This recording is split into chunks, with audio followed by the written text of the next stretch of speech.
So the suspension is in. Well, not all of it, most of it. Here we have the front strut. This front strut's from Cal Off-Road. It's a 2.5 inch. Not a remote res one. We don't necessarily think we need it just yet. However, if we find with the rough tracks we have shock fade, then we're gonna change them out. But I really just wanted something sooner rather than later. And any of the real 2.5 inch kits like Kings or Fox, they're months and months and months and months away. So we went the Bilsteins here. So Cal Off-Road supplies the Bilstein ones. It's got this clip here that goes on these grooves so you can actually change the height. That way we can get a different amount of lift on it when we put the spring. So there comes with springs front and back as well as rear shocks. The only thing that didn't come in was the upper arms. So we're gonna try anyway to put the suspension in, and hopefully the factory upper arm doesn't contact the spring. If so, great. If it does have a problem, we'll obviously have to rip it out and wait for the arms to come in. They're originally due in June, now being July. I'm told they're now coming in September. Anyway, this is the factory 200. We are going to change it out for these tomorrow. I'm really looking forward to getting them in and testing out the ride. But coolest thing of all, it's going to allow us to put the bigger tires on and the flares to really give this 300 a nice, good, proud stance and make it look tough. So yeah, off tomorrow. We're going to Lovell's in Carrum Downs, who's going to do the install for us, because I don't have a wall-mounted spring compressor here, and these aren't ready to pop right in, so you do have to take the factory bits off the suspension. So the top hat and the dust boot, whatnot, it's got to come off the factory spring and then gets put on this one with the spring, with the strut. So you do need a wall-mounted spring compressor to make that install a hell of a lot easier, a lot less dangerous. So yeah, I'll give you a closer look at the suspension before we take it off tomorrow.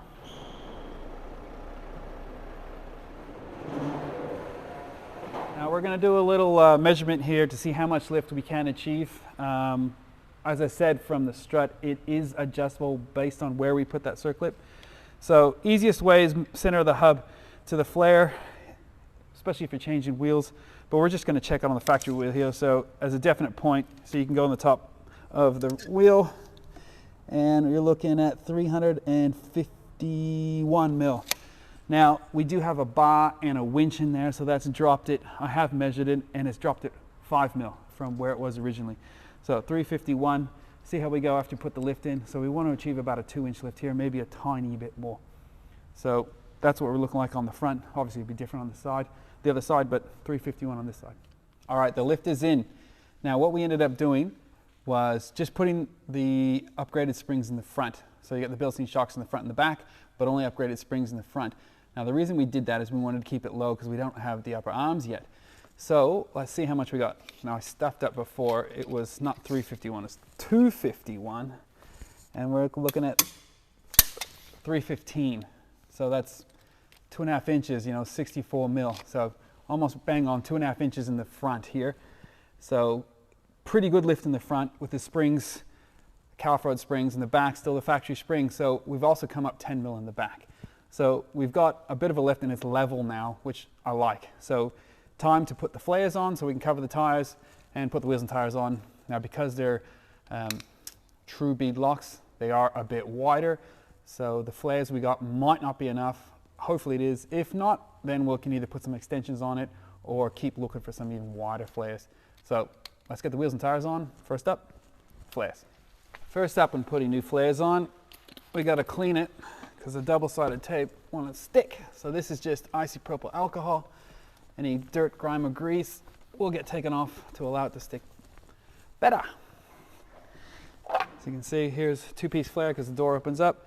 Just double-sided tape there and a few spots for retaining screws. So we'll take off the tape, stick it on. Line up the edges here and stick.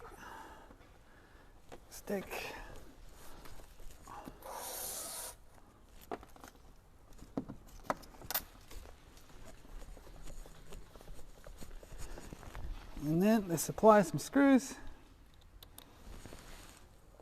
right into the plastic. Now those just go over the existing flare.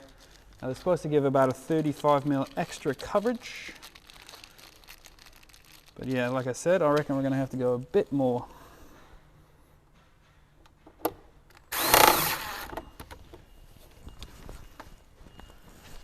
All right, once I'm done, we'll do the back and then the front. The front's gonna involve trimming it to suit the bull bar.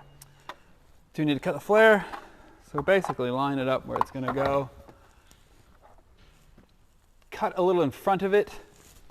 That way we can then not have this section in the way, and when we put it on in its final location, we can be exactly right. So we'll just do a pre-cut, mark it, and cut again. So we've trimmed it. Now we're going to put it up to its final location, and we can measure exactly here.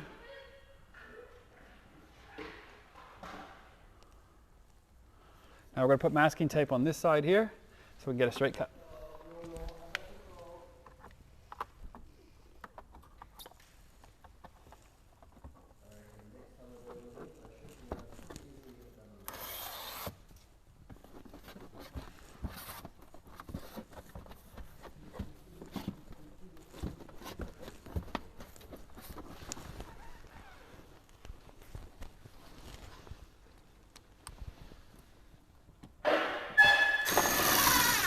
Okay, the flares are on as well as the tires. Now these are a Maxxis Razor MT tire. The size is 295/70/17. So like a large 33. Some call it a 34, but it's really a small 34. So we're gonna call it a large 33. Anyway, I had to actually remove the bead lock section of the tires. When we first put it on, it was sticking so far out from the flares that it would have been ridiculous.